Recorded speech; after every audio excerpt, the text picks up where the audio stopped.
La petite annonce est restée plus de 3 ans sur Internet avant de trouver preneur. Il faut dire que le bien était peu ordinaire, une bambouserie de plus de 4 hectares. Un acheteur s'est donc finalement déclaré. C'est un soulagement pour le créateur de cette collection exceptionnelle à la peine. En Ariège, Laurent Binsbach et Pascal Lussol. Ça, c'est les tiges de l'an dernier. Des fois, au soleil, après, ça devient un peu orange. Et là, ça reste bleu assez longtemps. La passation de témoins va durer plusieurs mois. Nouveau propriétaire du parc au bambou depuis mai dernier, Didier Diroux travaille aux côtés de Jean Donat, le créateur du lieu. 4 hectares et demi et plus de 200 variétés à apprivoiser.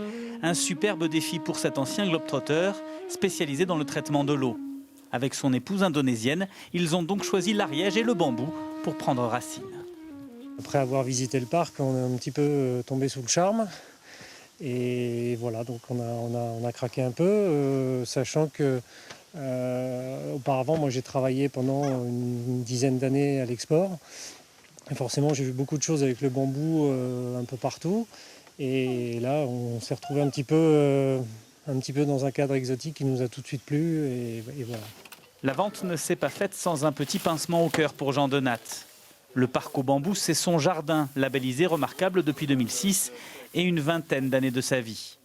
4 ans après avoir décidé de passer la main, il savoure le bonheur d'avoir enfin trouvé le repreneur à qui transmettre son expérience dans cette culture exotique. Plus le lieu, les spécificités du lieu avec la rivière, qui a fait le gros dos pendant l'hiver, qui est venu, enfin, il y a tout un tas de choses. Puis les espèces, où il y a beaucoup, la collection s'est beaucoup augmentée. Cette année, ça a beaucoup poussé. Donc il faut gérer cette croissance, il faut éclaircir aussi. Il y a eu une grosse poussée cette année, ça c'est bien aussi pour lui. Ça va permettre d'avoir une dimension supplémentaire.